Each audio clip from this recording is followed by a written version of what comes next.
যখন আমরা মৌন থাকি তখন আমরা কতটা শক্তি ব্যয় করি, বিন্দুমাত্র নয়।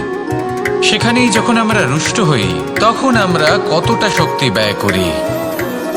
আমাদের রক্ত গরম হয়ে ওঠে, চোখ থেকে যেন অগ্নিবর্ষা হয়, আমরা চিৎকার করতে থাকি, জোরে কথা বলি, কখনো কখনো আমরা অনুচিত কর্ম করে বসি। সবকিছুই ক্রোধের বশে করি।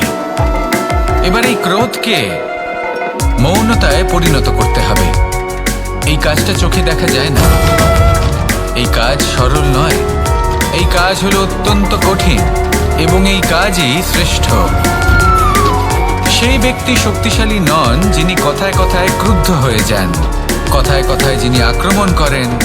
আজ্ঞে না, সব থেকে বেশি শক্তিশালী ব্যক্তি হলেন তিনি যিনি নিজের ক্রোধকে মৌনতায় পরিবর্তন করতে পারেন, যিনি শান্ত মনে পরিস্থিতিকে বোঝেন, তার আকলন করেন আর তারপর বিবেকের দ্বারা সিদ্ধান্ত নেন। তিনি হলেন সব থেকে শক্তিশালী ব্যক্তি। তাহলে সেই ব্যক্তি হয়ে উঠুন আর আমার সাথে ভালোবেসে বলুন, রাধা রাধা। জীবনে যখন আমরা কোনো পরিস্থিতির সম্মুখীন হই তখন আমাদের সামনে দুটো পথ থাকে, তাদের মধ্যে কোনো একটা নির্বাচন আমাদের করে নিতে হবে, এই মনে করে নিতে হবে। নির্বাচন এই সংসারের সব থেকে গুরুত্বপূর্ণ বিষয়। একটা নির্বাচন আপনার বর্তমান বদলে দিতে পারে, আপনার ভবিষ্যৎ বদলাতে পারে, আগামী প্রজন্মের জন্য ইতিহাস রচনা করতে পারে। একটা নির্বাচন। এবার দেখুন, যে পরিস্থিতি আপনার সামনে আছে আপনাকে সেই পরিস্থিতির সম্মুখীন হতেই হবে, সেই কষ্ট সহ্য করতেই হবে, সেই মতোই কাজ করতে হবে। শুধু এই বিষয়টা নির্বাচন করতে হবে যে এই পরিস্থিতির সম্মুখীন হওয়ার সময় আমি কি দুর্বল হয়ে থাকব নাকি আমি শক্তিশালী হয়ে থাকব। এই নির্বাচন এই মনের মধ্যে করতে হবে। আর এই নির্বাচন হলো সব থেকে বেশি গুরুত্বপূর্ণ নির্বাচন। যদি নিজের মনকে শক্তিশালী করে তুলে সেই পরিস্থিতির সম্মুখীন হন তাহলে কিছুই আপনাকে বাধা দিতে পারবে না। পূর্ণ নিষ্ঠার সাথে, সাহসের সাথে এই মনকে শক্তিশালী করে তুলুন, তাহলে কোনো সংকট আপনাকে না বাধা দিতে পারবে না ভাঙতে পারবে। আপনি নিজে সাফল্যের শিখরে পৌঁছতে পারবেন আর এই মন প্রসন্ন হয়ে বলবে, রাধা রাধা। জীবনে সব থেকে বেশি মূল্যবান বস্তু কি? ধন, স্বর্ণ, মাণিক্য, আভূষণ? না, এই সব কিছু মিলিয়েও সময়ের এক মুহূর্তের সামনে মলিন হয়ে পড়ে। এক মুহূর্ত যা এক দরিদ্রকে রাজা করতে পারে, যা এক রাজাকেও দরিদ্র করতে পারে। একটি মুহূর্ত যা আপনার আত্মবিশ্বাসকে পর্বতের শিখরে পৌঁছে দিতে পারে, একটি মুহূর্ত যা আপনার অস্তিত্বকে গভীর সাগরে বিলীন করে দিতে পারে। একটি মুহূর্তের খেলা। সব সময় জীবনে সেই ব্যক্তিকে সম্মান করুন, শ্রদ্ধা করুন যিনি আপনার জন্য সময় বের করে থাকেন। সব সময় সেই ব্যক্তির প্রতি নিষ্ঠাবান থাকুন যেই ব্যক্তি খারাপ সময় আপনার পাশে দাঁড়িয়ে থাকে। এই সময় সব থেকে বেশি মূল্যবান। আসুন আমার সাথে ভালোবেসে বলুন, রাধা রাধা। প্রজাপতি দেখেছেন? কি সুন্দর হয় তাই না এই প্রজাপতি?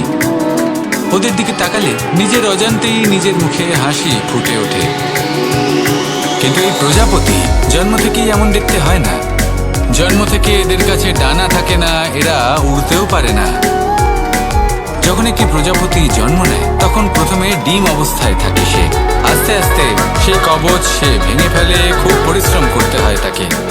তারপর কীটের আকার ধারণ করে সে চলতে থাকে। অনেক কষ্ট সহ্য করতে হয়, অনেক পরিশ্রম করতে হয়। তারপর তার রূপ বদলে যায়, তারপরে তার ডানা গজায়, তারপরে সে উঠতে পারে। এই নিরন্তর পরিশ্রমই সাফল্যের মূল মন্ত্র হয়। কখনো কখনো প্রতিভাও কম পড়ে যায় যদি নিরন্তর পরিশ্রম না করা হয়, যদি সমর্পণের ভাব মনে না থাকে, দৃঢ় নিষ্ঠা না থাকে। আর কখনো কখনো সেই ব্যক্তি যার মধ্যে বিশেষ প্রতিভা থাকে না, সেই ব্যক্তি নিরন্তর পরিশ্রম করে, নিজের মনে সমর্পণের বোধ জাগিয়ে তোলে, দৃঢ় নিষ্ঠার সাথে কর্ম করে আর সাফল্য লাভ করে। সেই জন্য আপনি জীবনে যেখানেই পৌঁছে যান না কেন, নিরন্তর পরিশ্রম করতে থাকুন। তবেই আপনার ভবিষ্যৎ রঙিন প্রজাপতির মতন গগনচুম্বী হবে। তবেই এই সংসার আপনাকে দেখবে এবং নিজের অজান্তেই এই সংসার নিজের মুখে হাসি ফুটিয়ে তুলবে এবং এই সংসার আমার সাথে ভালোবেসে বলবে, রাধা রাধা। পুরাণে আমরা দেখেছি যে মাতা পিতা কতটা মহান হতে পারেন। কিভাবে শ্রী গণেশ নিজের মাতা পিতাকে পরিক্রমণ করলেন এবং পরম পূজনীয় হয়ে উঠলেন। কিভাবে ভক্ত শ্রবণ নিজের অন্ধ মাতা পিতাকে তীর্থযাত্রায় নিয়ে যাবেন বলে নিজের কাঁধে ওনাদের বসালেন এবং বয়ে নিয়ে গেলেন। এরকম অনেক অমূল্য শিক্ষা আমরা লাভ করে থাকি পুরাণ থেকে। কিন্তু এসব কথা হলো পুরাণের কথা। কথা বলা যাক আমাদের জীবন নিয়ে। আমাদের এই জীবনে আমাদের মাতা পিতা কেন আমাদের কাছে এতটা অমূল্য? কেন আমরা ওনাদের এতটা ভালোবাসি? কেন আমরা ওনাদের এত সম্মান করি? আর কেনই বা ওনাদের এতটা সম্মান করা উচিত? মমতার কারণে। মায়ের মনের এক ধরনের মমতা, পিতারও এক ধরনের মমতা। এই দুইয়ের মমতা ভিন্ন, কিন্তু এনাদের দুজনের মমতার কেন্দ্রবিন্দু হলো ওনাদের সন্তান। মাতা মমতার কারণে সকালে তাড়াতাড়ি উঠে পড়েন, খাবার তৈরি করেন, এটা ভাবেন যে আমার সন্তান যেন অভুক্ত না থাকে।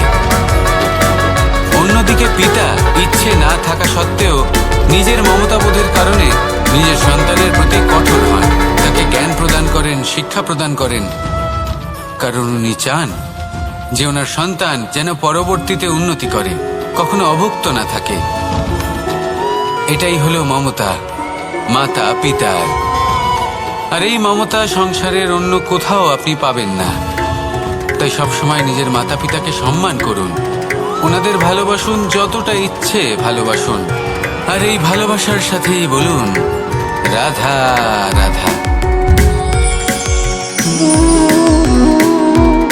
সম্পর্ক হলো আমাদের জীবনের একটি আধার। কিছু সম্পর্ক এমন যা আমরা জন্মসূত্রে লাভ করি, যেমন পরিবার, মা বাবা। কিছু সম্পর্ক আছে যা আমরা জীবনে অর্জন করে থাকি, তা সে প্রেমের হোক, স্নেহের হোক বা বন্ধুত্বের। এই সকল সম্পর্ক লাভ করার বা গড়ে তোলার 5টি ধাপ রয়েছে।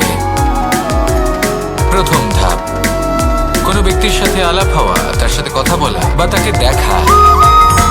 দ্বিতীয় ধাপ, সে ব্যক্তিকে আমাদের ভালো লাগা। তৃতীয় ধাপ, আমাদের এটা চাইতে শুরু করা যে জীবনে এই ব্যক্তি যেন আমাদের বন্ধু হন, আমাদের জীবনে থাকেন, বা আমাদের কাউকে ভালোবেসে ফেলা আর এটা আমাদের ভাবা বা চাওয়া যে সেই ব্যক্তি যেন আজীবন আমার সাথে থাকেন, আমার জীবনে আমার সাথী হয়ে। চতুর্থ ধাপ, লাভ করা। এবার এই ধাপটি অনেক মানুষের পক্ষেই খুবই সরল হয়, বড়ই সরলভাবে নিজেদের সঙ্গীকে লাভ করে থাকেন। কিছু মানুষের জন্য এই ধাপ অত্যন্ত কঠিন হয়ে থাকে। অনেক প্রতিকূল পরিস্থিতির উপর জয়লাভ করে তারা সঙ্গীকে লাভ করেন, কিন্তু লাভ অবশ্যই করেন। এরপরে আসে পঞ্চম, অন্তিম এবং সবথেকে গুরুত্বপূর্ণ ধাপ। সেটা হলো সেই সম্পর্ক পালন করা। এটা হলো এমন এক বিষয় যা প্রত্যেক মানুষের শেখা উচিত। যদি ব্যক্তি নিজের জীবনে সম্পর্ক রক্ষা করতে শিখে যান, তবে প্রত্যেক সম্পর্ক তার জীবনকে স্বর্গ করে তুলবে। আসুন আর আমার সাথে ভালোবেসে বলুন, রাধা রাধা। জ্যোতিষ একটা বিদ্যা, এ হলো একটা বিজ্ঞান। যে নক্ষত্র দশায় আপনি জন্মগ্রহণ করেছেন, যে স্থানে আপনার জন্ম হয়েছে, এগুলো আপনার জীবনের দিশা স্থির করার ক্ষেত্রে গুরুত্বপূর্ণ ভূমিকা পালন করে। কিন্তু যে রাশিতে আপনি জন্ম নিয়েছেন আর আপনার যা নাম স্থির হয়েছে, সেটা আপনার ভবিষ্যৎ নির্ধারণ করবে তা আবশ্যক নয়। রা দিয়ে রাম এবং রা দিয়ে রাবণ, এই দুজনের রাশি সমান ছিল, কিন্তু একজন নিজের শক্তির দুর্ব্যবহার করলেন। স্বর্ণ লঙ্কার অধিপতি রাবণ, চতুর্দিকে বিজয়ী হওয়া সেই ব্যক্তি নিজের পতনের সম্মুখীন হলেন। শ্রীরাম রাবণকে বধ করলেন।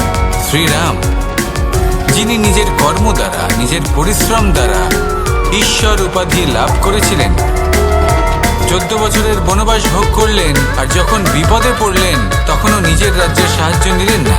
বনের মধ্যে নিজে বানর এবং ভাল্লুকদের নিয়ে একটি সেনাবাহিনী গড়ে তুললেন এবং রাবণকে তার কুকর্মের শাস্তি দিলেন।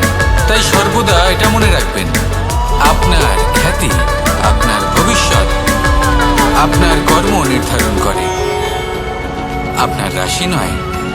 তাই সবসময় শ্রেষ্ঠ কর্ম করুন আর আমার সাথে ভালোবেসে বলুন, রাধা রাধা। আমাদের সকলের কাছে বৃক্ষ অত্যন্ত প্রিয়। আমরা সর্বদাই চাই এই বৃক্ষ যেন সবুজ থাকে, ফুলে ফলে ভরে থাকে, আমাদের ছায়া প্রদান করে, তা যেন সুস্থ থাকে, আমাদের ফল প্রদান করে। আর সেই জন্য আমরা প্রতিদিন সেই বৃক্ষকে জল প্রদান করি। কিন্তু কখনো ভেবে দেখেছেন যে জল তো আমরা বৃক্ষের গোড়ায় দিই, তারপরেও এই জল সেই বৃক্ষের প্রত্যেকটি পাতায় ঠিক পৌঁছে যায়? এটা কিভাবে সম্ভব? কিছুটা এরকমই হলো আমাদের কর্ম। যদি এই পৃথিবীতে থেকে শুদ্ধ মনে সৎকর্ম করেন, এই কর্ম সোজা ঈশ্বরের কাছে গিয়ে পৌঁছয়। যদি শ্রদ্ধাভাব নিয়ে সমর্পিত হয়ে শুদ্ধ চিত্তে আপনি কাউকে সেবা করেন, সে মাতা পিতাই হোক, পরিবার হোক, গুরু হোক, পশুপক্ষী হোক বা সমাজ হোক, তাহলে সেটা সোজা ঈশ্বরের চরণে সমর্পিত হয়। সবসময় শুদ্ধ চিত্তে সমর্পিত হয়ে এবং মনে শ্রদ্ধা ভাব নিয়ে কর্ম করুন। ঈশ্বর নিজে থেকেই এর ফল আপনাকে প্রদান করবেন। আসুন আমার সাথে ভালোবেসে বলুন, রাধা রাধা। আশা এবং বিশ্বাস মানুষের জীবনের দুই অমূল্য স্তম্ভ। এটাই হলো ঢাল এবং এটাই হলো অস্ত্র। এটাই আমাদের রক্ষা করে এবং এটাই আমাদের জীবনের পথ প্রশস্ত করে। কিন্তু ছোট একটা সমস্যা আছে। এবার যদি আপনি বটবৃক্ষের থেকে এই আশা রাখেন যে এ আমাকে ফল দেবে, তাহলে সেই আশা ভঙ্গ হওয়াই স্বাভাবিক। আর যদি আপনি বিশ্বাস করেন যে খেজুর গাছ আপনাকে ছায়া প্রদান করবে, তাহলে সেই বিশ্বাসও অবশ্যই ভঙ্গ হবে। তাহলে কি করা উচিত? চোখ বন্ধ করে যে কাউকে বিশ্বাস করার আগে বা যে কারোর থেকে আশা রাখার আগে নির্বাচন করুন যে কার ওপর বিশ্বাস রাখতে চান, কার ওপর আশা রাখতে চান। তবে আমি তো বলবো যে বিশ্বাস করতে হলে নিজের ওপর করুন, যে এই সংসারে এমন কোনো কাজ নেই যে আপনি করতে পারেন না।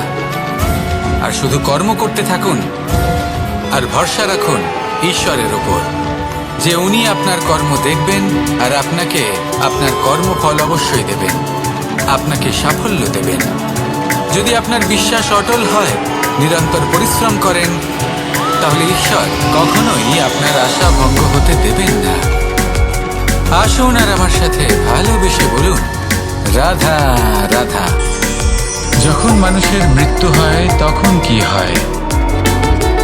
অনেক সংখ্যক মানুষ শোক পালন করতে চলে আসেন। যে ব্যক্তি মৃত্যু লাভ করেছেন তার অনেক বস্তু থাকে যেগুলো তার প্রিয়, যেগুলো তিনি ব্যবহার করেছেন। তার শয্যা, তার বস্ত্র, তার আভূষণ সবকিছু তার থেকে বিচ্ছিন্ন করা হয় এবং খালি হাতে তাকে শ্মশানের উদ্দেশ্যে রওনা করা হয়। আমি আপনাকে এই প্রশ্ন করতে চাই, আপনি এই সংসারে কি অর্জন করেছেন? ধন সম্পত্তি, বস্ত্র, আভূষণ, এই সব কিছু যে আপনি অর্জন করেছেন, আপনার মৃত্যুর পরে তা আপনার থেকে দূর হয়ে যাবে। এর উত্তর হলো একটাই, আপনার কর্ম। শুধু সেটাই আছে যা একান্ত আপনার, আর শুধু সেটাই এই সংসার থেকে চলে যাওয়ার পরেও সংসারেই জীবিত থাকবে। যদি আপনি দুষ্কর্ম করেন, তাহলে এই সংসার আপনাকে একটি অনুচিত উদাহরণ হিসেবে মনে রাখবে যে এই ব্যক্তি খুব পাপী ছিল, অনুচিত কর্ম করতেন। যে পথে তিনি চলেছেন সেই পথে কারোর চলা উচিত নয়। সেখানেই যদি আপনি সৎকর্ম করেন, তাহলে সংসার চিরকাল এটাই বলবে যে খুব ভালো মানুষ ছিলেন, সবাইকে ভালোবাসতেন, সবাইকে সাহায্য করতেন, আমার খুব প্রিয় মানুষ ছিলেন। এটাই হলো শ্রেষ্ঠ কর্ম। সেই জন্য জীবনে শুধুমাত্র ধন, সম্পত্তি, আভূষণ এই সব অর্জন করতে গিয়ে নিজের মনোনিবেশ করবেন না। শ্রেষ্ঠ কর্ম করুন। সংসার থেকে চলে যাওয়ার পরেও এই কর্মই এই সংসারে আপনাকে জীবিত রাখবে। আসুন আমার সাথে ভালোবেসে বলুন, রাধা রাধা। কখনো কখনো অন্ধকারের সাথে লড়াই করার জন্য আমরা প্রদীপ জ্বালাই। এতে প্রথমে সলতে রাখি, তারপর তেল ঢালি, তারপর আগুন জ্বেলে এটা প্রজ্বলিত করি। তারপর একটা সময় আসে যখন এই প্রদীপ নিভে যায়। কারণটা কি? কারণ কি এটা যে প্রদীপের প্রকাশমান হওয়ার ক্ষমতা সমাপ্ত হয়েছে? না, এই যে আগুন আমরা দেখতে পাচ্ছি, এই আগুনের জন্য যে শক্তির প্রয়োজন হয় তা আসে এই তেল থেকে। যদি এই তেল সমাপ্ত হয়ে যায় তাহলে এই প্রকাশ তাও সমাপ্ত হয়ে যায়। আর আমাদের জীবনে এই তেল হলো আমাদের কর্ম, আর এই আগুন আর এর দ্বারা উৎপন্ন হওয়া প্রকাশ আমাদের ভাগ্য। যত আমাদের কর্ম ক্ষীণ হতে থাকবে, আমাদের ভাগ্য, সৌভাগ্য কোথাও না কোথাও লুপ্ত হয়ে যাবে। যে উজ্জ্বল ভবিষ্যৎ আমরা চাইছি তা কখনো লাভ করতে পারবো না যদি কর্ম না করি। ঠিক যেমন তেল ছাড়া অগ্নি উৎপন্ন হয় না, তেমনি কর্ম ছাড়া সৌভাগ্য হয় না। আর যেমন কর্ম তেমন ভাগ্য। তাই সবসময় কর্ম করতে থাকুন, কর্ম করা থামাবেন না। আর আমার সাথে ভালোবেসে বলুন, রাধা রাধা। এই শুকনো পাতাটিকে দেখুন, নিষ্প্রাণ হয়ে পড়েছে। কোনো একটা সময় এই পাতাটি একটা গাছের ডালে ছিল। সেই গাছ ওর লালন পালন করত। যখন যখন বাতাস বইত, এই পাতায় কম্পন দেখা দিত, মনকে প্রফুল্ল করে তুলত। কোনো একদিন এই পাতা গাছের ডাল থেকে ঝরে পড়ে গেল। নিঃসন্দেহে ও নিজের স্বাধীনতা পেল, কিন্তু আস্তে আস্তে শুকিয়ে গেল, নিষ্প্রাণ হয়ে গেল। দেখুন, আমি এই কথা বলছি না যে স্বাধীনতা অনুচিত, কখনোই না। কিন্তু যে কোনো পরিস্থিতিতে স্বাধীন হতে চাওয়া এটা নিশ্চিতরূপে অনুচিত। আমরা যদি আমাদের জীবনে পরিবারের গুরুত্ব ভেবে দেখি, তাহলে এই পরিবারে যতই মতভেদ থাকুক না কেন, যতই মনোমালিন্য থাকুক না কেন, যতই বিবাদ থাকুক না কেন, এই সব মিটিয়ে নেওয়া অত্যন্ত প্রয়োজনীয়। সেই সব কিছু সমাপ্ত করা অত্যন্ত প্রয়োজনীয়। কখনো এই পরিবারকে ভাঙতে দেবেন না, কখনো এই পরিবার থেকে দূরে চলে যাবেন না। এই পরিবার হলো আমাদের জীবনের একটা অমূল্য সম্পদ, অমূল্য এক আশ্রয়, যা এই সংসারে হয়তো কোথাও আপনি পাবেন না। তাই একে আগলে রাখুন। ভেবে নিন আপনি পাতা আর আপনার পরিবার সেই গাছ। আসুন আমার সাথে ভালোবেসে বলুন, রাধা রাধা। অনেক সময় আমরা জীবনে অনেক মানুষকে এমন বলতে শুনে থাকি যে আমি অসফল হয়েছি কারণ আমার সময় ভালো যাচ্ছিল না। আমি এই জিনিসটা লাভ করতে চাইছিলাম কিন্তু করতে পারলাম না কারণ আমার সময়টা ভালো যাচ্ছিল না। আমি আমার জীবনে ওই মহান কাজটা করতে চাইছিলাম কিন্তু করতে পারলাম না। কেন? কারণ আমার সময়টা ভালো যাচ্ছিল না। কিন্তু যে মুহূর্তে ভালো সময় আমার জীবনে আসবে, আমি সব কিছু প্রাপ্ত করব। এমন প্রায় প্রত্যেকেই বলেন। আসুন একটা কথা বোঝা যাক। একজন মালিকে দেখুন, সে প্রত্যেক দিন গাছের সেবা করে, তাকে জল দেয়, তার যত্ন আত্তি করে। কেন? প্রত্যেক দিন সেই গাছ ফল দেয় না। সঠিক সময় এলে তবেই সেই গাছ ফল দেয়, কিন্তু প্রত্যেক দিন মালি তার সেবা করে, তাকে যত্ন করে। শুধুমাত্র তখন করে না যখন সেই গাছ ফল দিতে সক্ষম। আর যদি মালিক গাছের যত্ন প্রতিদিন না করে, তাহলে হয়তো সেই গাছ ফল দিতেই পারবে না। এটাই হলো আমাদের জন্য একটা শিক্ষা। যখন সময় আমাদের জন্য অপেক্ষা করে না, তখন আপনি সময়ের জন্য কেন অপেক্ষা করছেন? ভালো সময়ের জন্য অপেক্ষা করবেন না। ভালো এবং শুভ কর্ম দ্বারা ভালো সময়কে নিজের কাছে টেনে আনুন। নিরন্তর কর্ম করুন, পরিশ্রম করতে থাকুন। শুভ সময় আপনা থেকেই আপনার কাছে আসবে। আসুন আমার সাথে ভালোবেসে বলুন, রাধা রাধা। একে বালি বলুন, মাটি বলুন বা ধুলো বলুন, এ দিয়ে কত কিছু করা সম্ভব। এ দিয়ে আপনি নিজের বাসস্থান নির্মাণ করতে পারেন, প্রাচীর করে তুলতে পারেন, অট্টালিকা নির্মাণ করতে পারেন। কিন্তু যদি এই বালিকে আপনি মুষ্টিবদ্ধ করে রাখতে চান, তাহলে তা হাত থেকে ফসকে যাবে। আপনি কখনোই একে মুষ্টিবদ্ধ করতে পারবেন না। এরকমই হয় আমাদের জীবন, আর এরকমই হয় সময়। এই মুষ্টিবদ্ধ করা বালির মতো। সময়কে আমরা বাধা দিতে পারবো না, আটকেও রাখতে পারবো না। এ হলো প্রবাহমান। জন্ম থেকে মৃত্যু পর্যন্ত এই যে সময়, তা খুবই সীমিত। আর এই সময় আমরা যেটাই করি তার দ্বারাই আমাদের মূল্য নির্ধারিত হয়। আর এই সংসার থেকে চলে যাওয়ার পরেও এই সংসার এই সব কর্মের জন্যই আমাদের মনে রাখে।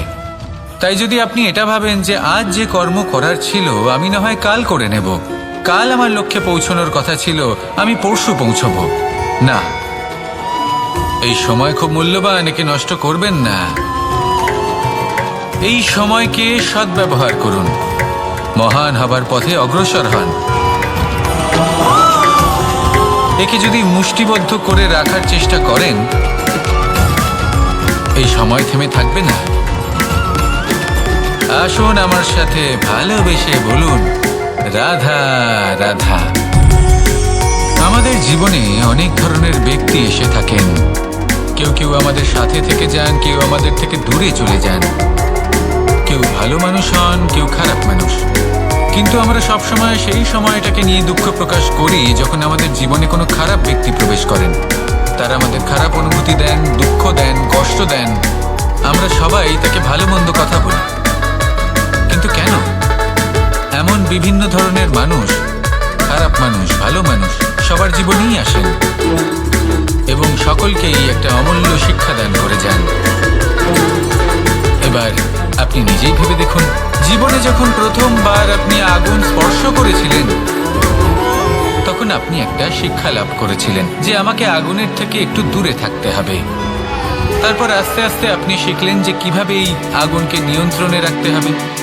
তারপর আপনি শিখলেন যে কিভাবে নিজের জীবনে তাকে প্রয়োগ করতে হবে, তা সে অন্ধকারে প্রকাশ লাভ করার জন্য হোক বা খাবার বানানোর জন্য। সেভাবেই কোনো খারাপ ব্যক্তি যখন আপনার জীবনে আসে, কোনো শিক্ষা দিয়ে যান, তার প্রতি কৃতজ্ঞ থাকুন। তার বিষয় খারাপ ভাবার বা খারাপ অনুভূতি নিয়ে থাকার কোনো প্রয়োজন নেই।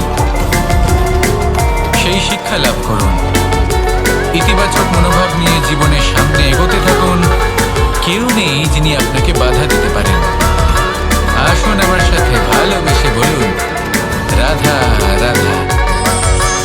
এই সংসারে অনেক অনেক এমন জ্ঞানী আছেন যারা নিজের সমস্ত জীবন জ্ঞান অর্জন করতে অতিবাহিত করেছেন।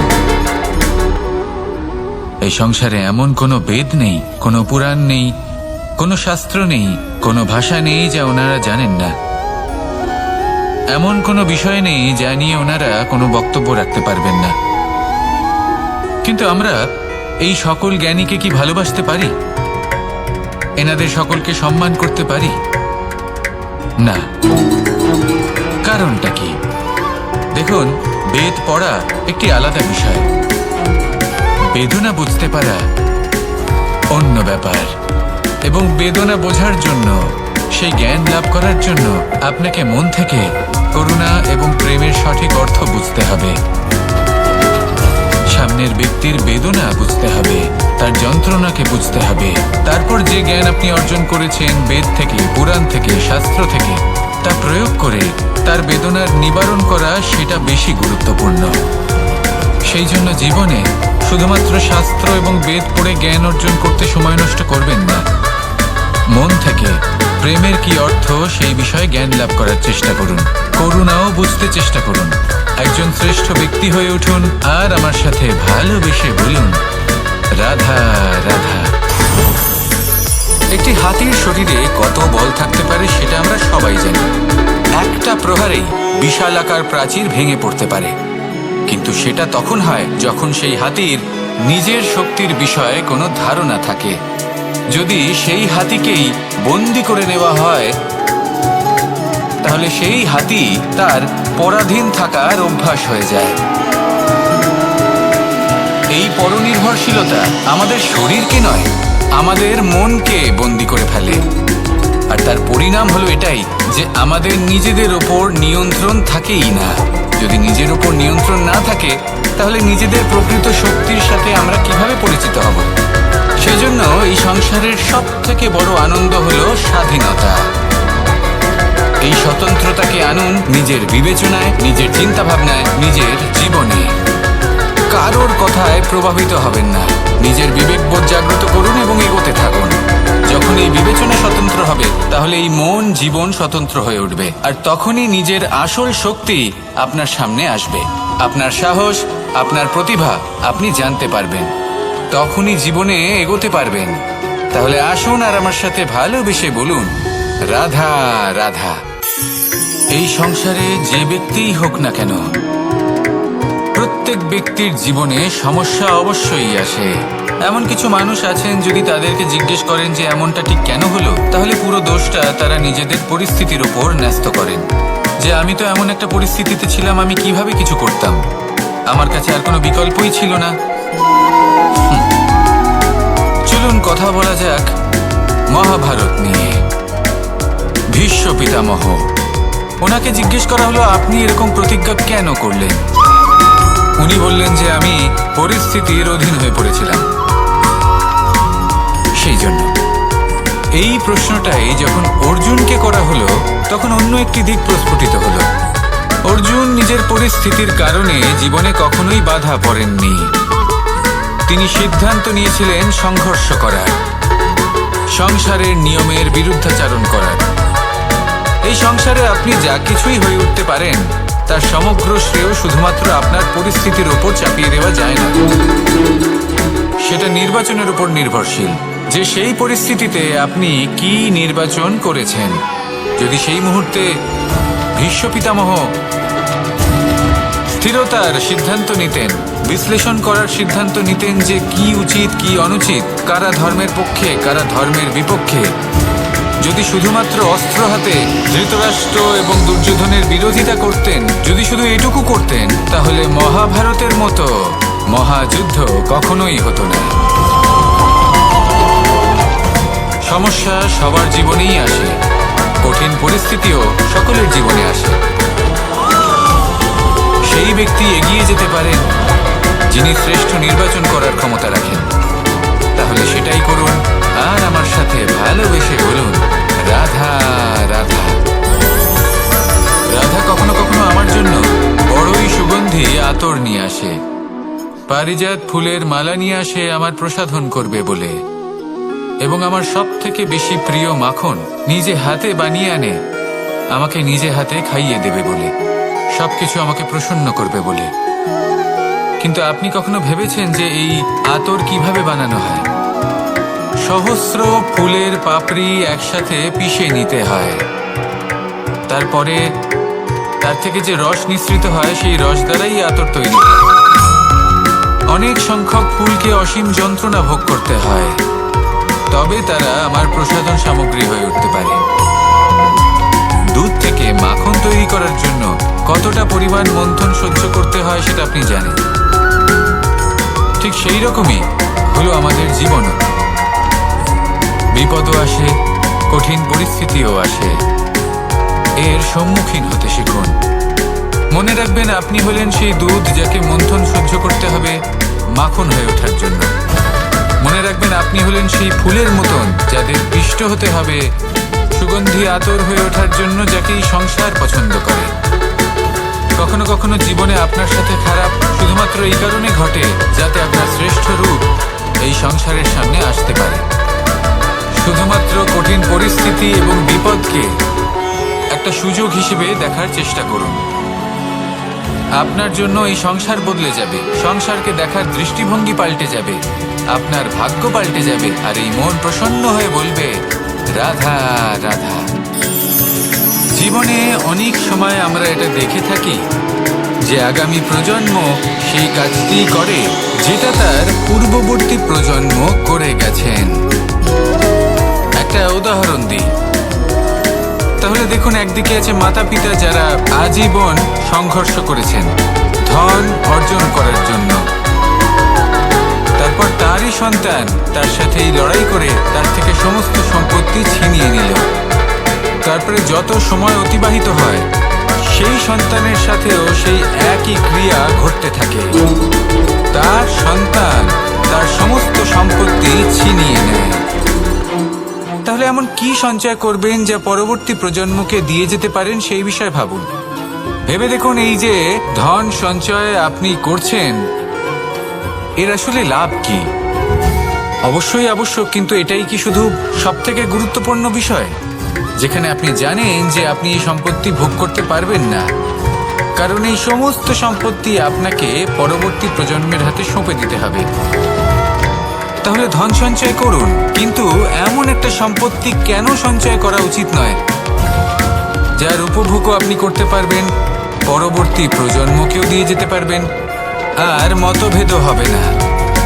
এমন সম্পত্তি আছে, আর এই সম্পত্তি হলো প্রেম।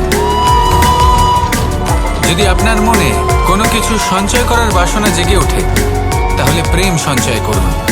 সেটা পরবর্তী প্রজন্মও পাবে এবং সেই প্রজন্ম ভবিষ্যতে ভালোবাসা ছড়াতে থাকবে। আর তখন এই মন সুপ্রসন্ন হয়ে বলবে, রাধা রাধা। অহংকার এ হলো ছোট একটা শব্দ, কিন্তু এর প্রভাব অত্যন্ত বৃহৎ হয়ে থাকে।